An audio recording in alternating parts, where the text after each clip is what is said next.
বউ বাচ্চা আছে সেটা জানা সত্ত্বেও যদি কোনো মেয়ে কোনো পুরুষের সাথে সম্পর্ক করে, আমি মনে করব সে বড্ড বোকা। কারণ একজন পুরুষ সাময়িক সময়ের জন্য যদি স্ত্রীর সাথে খারাপ আচরণ করে, তবে প্রকৃতপক্ষে সে কিন্তু তার স্ত্রীকেই ভালোবাসে।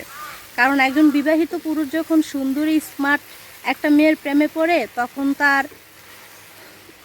দেহের লোভেই প্রেমে পড়ে, অন্য কোনো কিছু না। কারণ পুরুষ মানুষ প্রকৃতপক্ষে ঘরের স্ত্রীকেই ভালোবাসে। আর যখন একজন পুরুষ পরনারীতে আসক্ত হয়, তখন তার সংসারটাও এলোমেলো হয়ে যায়।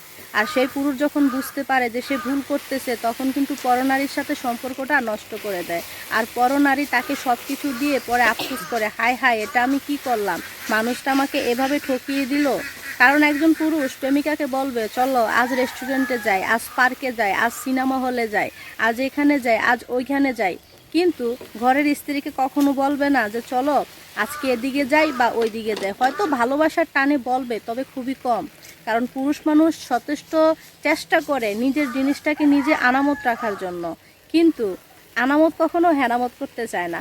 আর টাইম পাস আর এনজয়ের জন্য হলে পুরুষের প্রেমিকার প্রয়োজন হয়, ঠিক আছে? কারণ ঘরের স্ত্রী হচ্ছে এমন একটা জিনিস, এটা স্বর্ণের মতো, এটা বাঁকা হলেও যত্নে রাখে। আর পরনারী হচ্ছে ওয়ান টাইম কানের দুলের মতো, যেটা ইউজ করার পর ডাস্টবিনে ছুঁড়ে ফেলে দেয়। তাই আপুদেরকে বলবো, যদি কখনো